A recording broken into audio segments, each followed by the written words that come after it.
মরীচিকা, মায়াজাল। এই মায়াজালে আমরা আটকে আছি, ফলে মৃত্যুর কথা আমরা ভুলে গিয়েছি।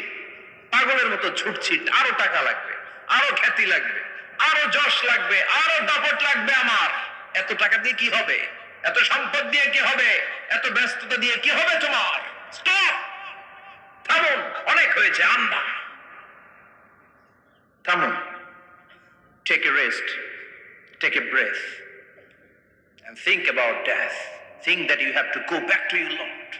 একটু বসেন না, একটু ভাবেন যে আমাকে চলে যেতে হবে, চলে যেতে হবে। এই কোলাহল, এই ব্যস্ততা, এগুলো থাকবে, থাকবো না আমি। সাইয়েদনা ওমর ফারুক বলেছেন, মুতু ক্বাবলা আন তামুতু, মরার আগে একবার মরো। হাসিবু ক্বাবলা আন তুহাসাবু আলাইকুম, তোমার হিসাব নেওয়ার আগে তুমি একবার নিজের হিসাবটা করো না। কাগজ বের করে একটু লিখো না, কি কি ভালো কাজ করছিলা যেগুলো দিয়ে নাজাতের ওসিলা হতে পারে। 1 2 3, আর কি কি আকাম কুকাম করছো দেখো না, লিখে দেখো তোমার অবস্থাটা কি। মরার আগে একবার মরো। মরার আগে খাটের মধ্যে শুয়ে শটান করে চোখ বন্ধ করে একবার মরার ভান করে দেখেন কেমন লাগে। চোখটা বন্ধ করেন আর ভাবেন আপনি নাই, কি কি হতে পারে ভাবেন। আপনার ছেলে মেয়েরা কান্না জুড়ে দিবে, আপনার প্রাণের স্ত্রী বিলাপ শুরু করে দিবে, বন্ধু বান্ধবের চিৎকার আর মাতম, স্থানীয় এলাকার মসজিদে ঘোষণা, অমুক এলাকার নিবাসী অমুক ভাই অমুকের ছেলে অমুক দুনিয়ায় নাই। সব আত্মীয়রা চলে আসবে, ফেসবুকে স্ট্যাটাস দেয়া হবে, সবাই সবাইকে জানাবে বিকাল 4টায় অমুক হাই স্কুল ময়দানে আপনার জানাজা।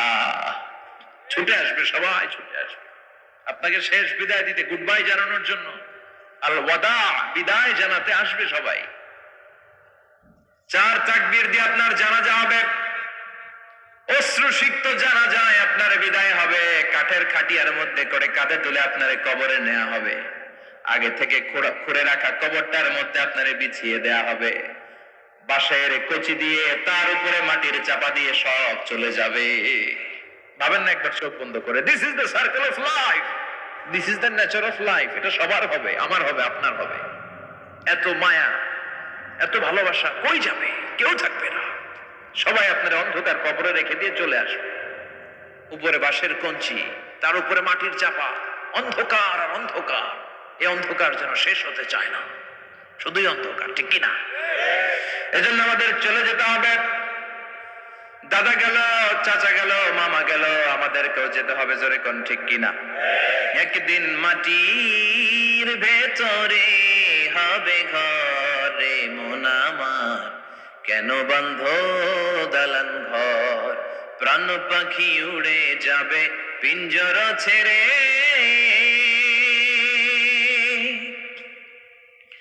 ধরা ধামে সবই রবে, তুমি যাবে চলে। বন্ধু বান্ধব যত, মাতা পিতা যারা সুত, সবই হবে তোমার পরে। মন আমার কেন বন্ধ দালান ঘর, একদিন মাটির ভেতরে হবে ঘরে মন আমার, কেন বন্ধ দালান ঘর, ঠিক কিনা? সব পরে থাকবে, চলে যেতে হবে আমাদেরকে। এজন্য আখিরাতের কথা যেন আমাদের স্মরণ হয়। বিশ্বনবী বলতেন, নাহাইতুকুম আন জিয়ারাতিল কুবুর, আমি তোমাদেরকে কবর জিয়ারত করতে আগে নিষেধ করতাম, কিন্তু এখন নিষেধাজ্ঞা প্রত্যাহার করে নিলাম। এখন সব সময় তোমরা কবরের সামনে যাবা আর জিয়ারত করবা। কবরস্থানে জানতো বড়ুয়া কৃষ্ণপুরের এই গ্রামের কবরস্থান আছে কোন দিকে? পূর্ব দিকে আছে, গোখরার জলের ওদিকে। যান আপনারা, একটু যাবেন, একটু গেলে আখিরাতের কথাটা স্মরণ হবে। ওখানে ছোট শিশুরা শুয়ে আছে, কিশোর যুবকরা আছে, আপনার মতো তাগড়া যুবক, মুরব্বীরা আছে। এরা এই এলাকায় থাকতো, এরা আকাশ থেকে নেমে আসে না, এই এলাকার সন্তান আজ নাই। একটা সার্টেন পিরিয়ড শেষে আপনিও থাকবেন না। This is the nature of life, this is the circle of life. ছোট্ট শিশু হয়ে এসেছিলেন, শৈশব, কৈশোর, যৌবন, প্রৌঢ়ত্ব। আগে ছিলেন সিঙ্গেল, বিয়ে করে হয়ে গেলেন ডবল। এরপরে আল্লাহ আপনাকে একটা মেয়ে দিল, এরপরে মেয়েকে বিয়ে দিয়ে শ্বশুর হলেন, এরপরে ওই মেয়ের ঘরে সন্তান হতে নানা হলেন। আর কতদিন? অনেক দিন হলো তো, অনেক লম্বা সময় পেয়েছেন আপনি। Think about death. এবার যাওয়ার কথা ভাবেন, আখিরাতের সামানের কথা ভাবেন, ফিরে যেতে হবে। কি শক্তিশালী যুবক, বার্ধক্য চলে আসলে লাঠি ছাড়া চলতে পারে না। কুচকুচে কালো দাড়ি সাদা হয়ে যায়, দাড়ির শুভ্রতা, বয়সের ভার, রং ধরা যৌবন জং ধরে শেষ, ঠিক কিনা? This is the circle of life. যুবক ভাইয়ের এটাই জীবন, চলে যেতে হবে, কেউ থাকতে পারবে না, ঠিক কিনা? এটা রিমাইন্ডার আল্লাহ এই সূরার ভেতরে দিয়েছেন যে তোমাদেরকে ফিরে যেতে হবে, এই লোভ লালসা ছেড়ে দাও। রব্বুল আলামিন বলেন আল্হাকুমুত তাকাসুর হাত্তা যুরতুমুল মাকাবির। ও গোলাম, দুনিয়ার সম্পদ লোভ লালসা তোদেরকে পাগল বানিয়ে দিয়েছে। এই লোভ পাগলামি কোনোদিন তোদের থামবে না যতদিন না তোরা কবরে ঢুকবি, ঠিক কিনা? কার কথা? আল্লাহ বললেন দুনিয়ার সম্পদ আর লোভ আর মোহে তোমরা গাফেল হয়ে গিয়েছো। আখিরাতের কথা বেমালুম তোমরা ভুলে গিয়েছো, কিন্তু আখিরাতে তোমাদের যেতেই হবে, কবরের বাড়িতে তোমাদের ঢুকতেই হবে, ঠিক কিনা? যেতেই হবে, আমরা ভুলে যাই। আলহাকুমুত তাকাসুর, অতিরিক্ত পাওয়ার লোভ, বেশি বেশি খাওয়ার লোভ, বেশি বেশি জমানোর লোভ মানুষকে গাফেল বানিয়ে দিয়েছে। এটা মানুষের স্বভাব, আরো চাই আরো চাই, এই স্বভাবটা আছে না নাই? দেখবেন ছোট বাচ্চারা মসজিদের দোয়া অনুষ্ঠান শেষে জিলাপি দেয় না? বরে কৃষ্ণপুর কি দেয়? আগে বাতাসা দিত না, এখন কি দেয়? জিলাপি দেয়, মিষ্টি দেয়। তো মসজিদের 2-3 গেট থেকে যদি দেয়, ছোট বাচ্চারা দেখবেন এদিক দিয়ে কয়েকটা নিয়ে আবার ওই গেটে লাইন ধরে। ওর হাত হলো ছোট হাত, ওর হাত ভর্তি জিলাপি, আর নেওয়ার জায়গা নেই, এরপর আরেক জায়গায় লাইন ধরছে, আরো লাগবে আরো লাগবে, এই আরো আরো আরো চাই, এই স্বভাবটাই মানুষকে কুড়ে কুড়ে শেষ করে দিয়েছে। এত লাগবে কেন তোমার? চাহিদার কোনো শেষ নাই, unlimited demand of human being. যার আছে বেশি তার চাই বেশি, যার সাইকেল আছে তার হুন্ডা চাই, হুন্ডা আছে তো প্রাইভেট কার চাই, প্রাইভেট কার আছে তো প্লেন চাই, প্লেন আছে তো হেলিকপ্টার চাই, হেলিকপ্টার আছে তো ওইটা চাই, ওইটা আছে তো সেটা চাই, ঠিক কিনা? এলাকার মেম্বার যে হয়েছে চেয়ারম্যান হতে চায়, আছে না নাই? চেয়ারম্যান সাহেব এমপি হতে চায়, আছে না নাই? এমপি সাহেব মন্ত্রী হতে চায়, আছে না নাই? মন্ত্রী সাহেব প্রধানমন্ত্রী হতে চায়, আছে না নাই? কিন্তু এই দেশে সুযোগ নাই, কথা কন। এই দেশে প্রধানমন্ত্রী সিলেক্টেড, 2-3 জনের বাইরে কেউ প্রধানমন্ত্রী হতে পারবি না, ঠিক কিনা? আমার এই জীবনে তো আমি 2-3 জনই দেখলাম। বেগম খালেদা জিয়া, মাননীয় প্রধানমন্ত্রী শেখ হাসিনার ছোট্টবেলা দেখেছি এরশাদকে, আমরা তখন ছোট। তো মানুষের চাহিদার কোনো শেষ নাই, যার আছে বেশি তার চাই বেশি।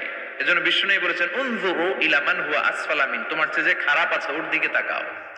ওয়ালা তানজুর মান হুয়া আ'লা মিন, তোমার চেয়ে যে ভালো আছে ওর দিকে তাকাও না, তোমার চেয়ে যে খারাপ অবস্থানে আছে ওর দিকে তাকাও।